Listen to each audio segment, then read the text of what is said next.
In 1981, the US Department of Energy had a problem that no one's ever faced before. They had nuclear waste, enormous quantities of it, buried 2,150 feet underground in an abandoned salt mine in New Mexico called the Waste Isolation Pilot Plant.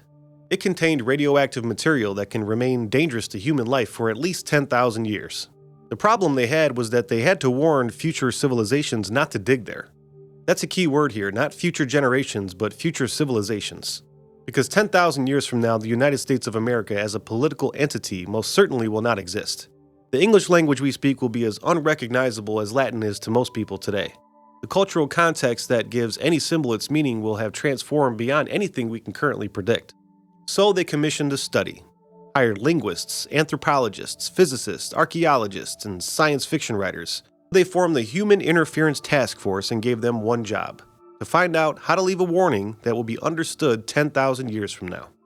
The conclusion, after years of work, was one of the most quietly devastating things that I've read in months, because there's no reliable way to do it.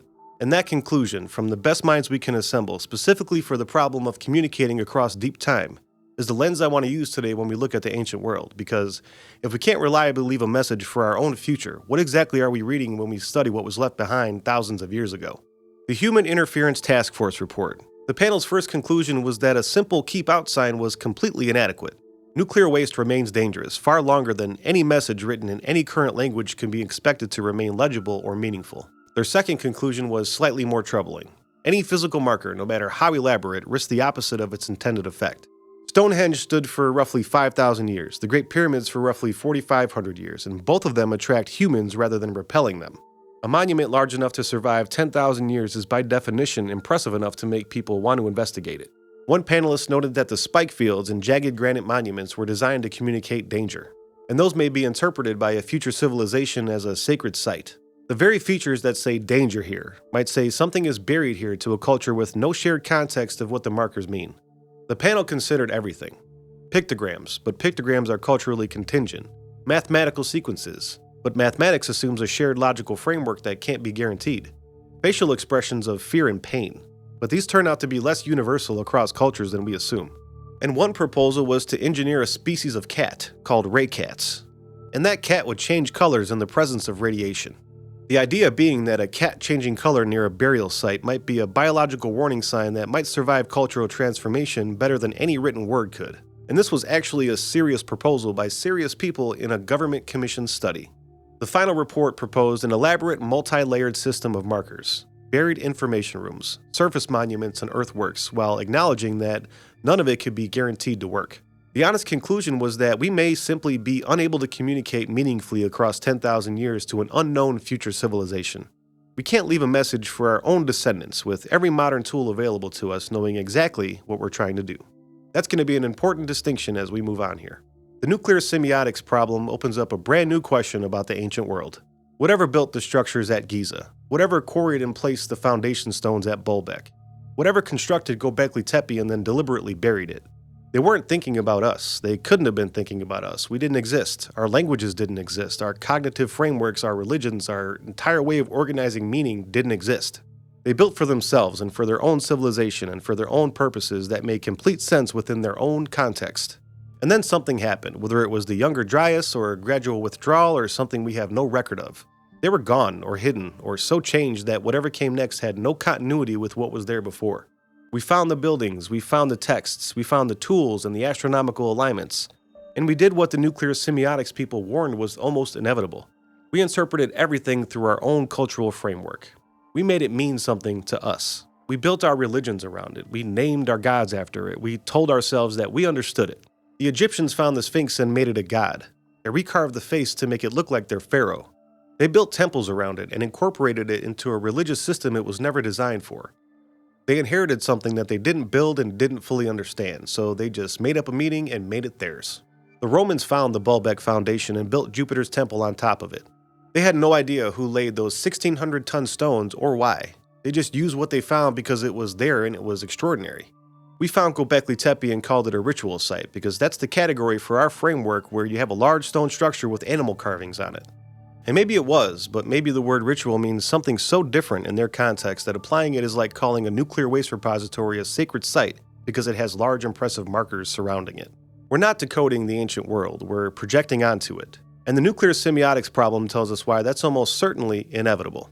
Because shared context is the only thing that makes communication possible. And across thousands of years of civilizational discontinuity, shared context is exactly what we don't have. And there's an artifact from the ancient world that I think makes this a little bit more concrete.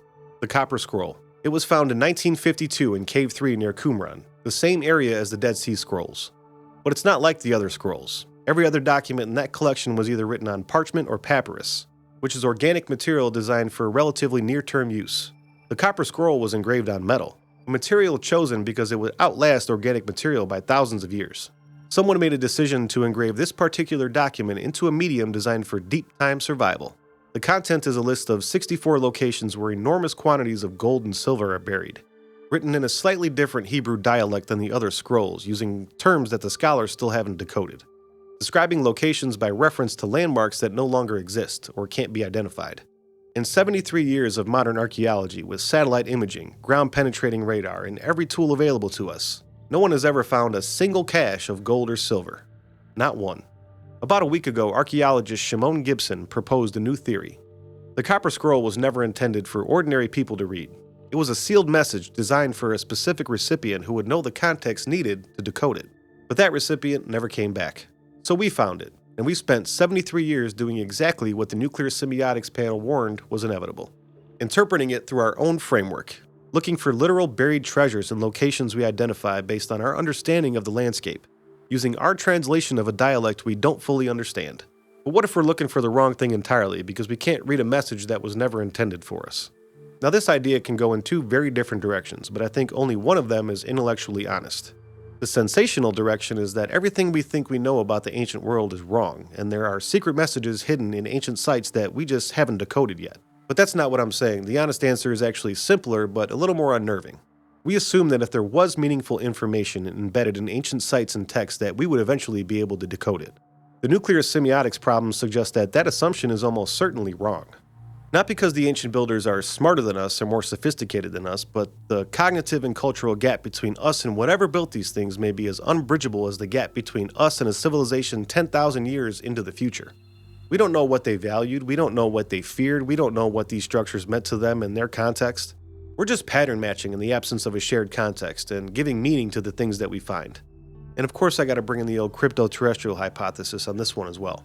The crypto-terrestrial hypothesis proposes that whatever was here before us didn't leave, it withdrew. Not because it was destroyed, but because something changed. The Younger Dryas, the rise of our civilization, something that made concealment necessary or preferable. If that's true, the ancient world isn't abandoned ruins, it's someone else's world that we just happen to stumble into. The structures weren't built for us, the texts weren't written for us, the symbols weren't encoded for us to decode. We found a world that wasn't ours and we've been trying to read it ever since with no dictionary, no grammar, no shared context, and no way to know if what we're reading bears any relationship to what was meant. The nuclear semiotics panel concluded that we can't reliably communicate across 10,000 years, even when we know what we're trying to say and who we're talking to. Whatever came before us wasn't trying to talk to us at all. Now here's where I land on this one. Every ancient mystery, the Sphinx, Baalbek, Göbekli Tepe, the Copper Scroll, the Book of Enoch, the Anunnaki texts, we've been approaching them as messages, as things left behind for someone to eventually find and understand. What if the Sphinx was just a structure that served as a function that we can't identify? Built by something that had no reason to imagine a future species would find it and try to assign it a religious significance? What if the Copper Scroll was just a practical document, a record kept in a durable material for a specific reader in a specific context? That's probably the reason why no one has found anything that's described in the Copper Scroll in 73 years of searching for it. We're fundamentally misreading a document written for someone else in a context that we don't share. What if Göbekli Tepe was deliberately buried not to hide it from us, but to protect it from something else entirely? We've been excavating it and projecting our frameworks around it for 30 years without getting any closer to understanding what it was.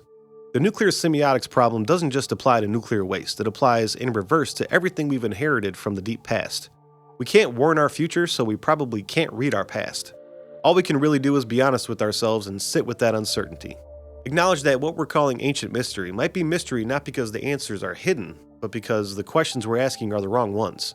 Because we're asking, what does this mean to us, when the more accurate question would be, what does this mean to something that was never thinking about us at all? The Human Interference Task Force report is publicly available. Again, it's titled Expert Judgment on Markers to Deter Inadvertent Human Intrusion into the Waste Isolation Pilot Plant. It's a very strange document. Imagine government bureaucratic language applied to the most philosophical problem imaginable. The Copper Scroll is in the Jordan Museum in Amman. The R.H. Charles translation of the scroll text is publicly available. Shimon Gibson's new theory about the intended readership broke in the last 2 weeks and is covered in multiple archaeological publications. So what do you think? Do you think future builders were trying to communicate something to future civilizations, or just they weren't thinking about us at all?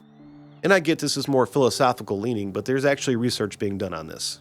Thank you so much for your time, and I apologize. I was out doing yard work the other day and my allergies are absolutely kicking my. So as always, please subscribe. Let me know what you think in the comments. Until next time, I'll talk to you later.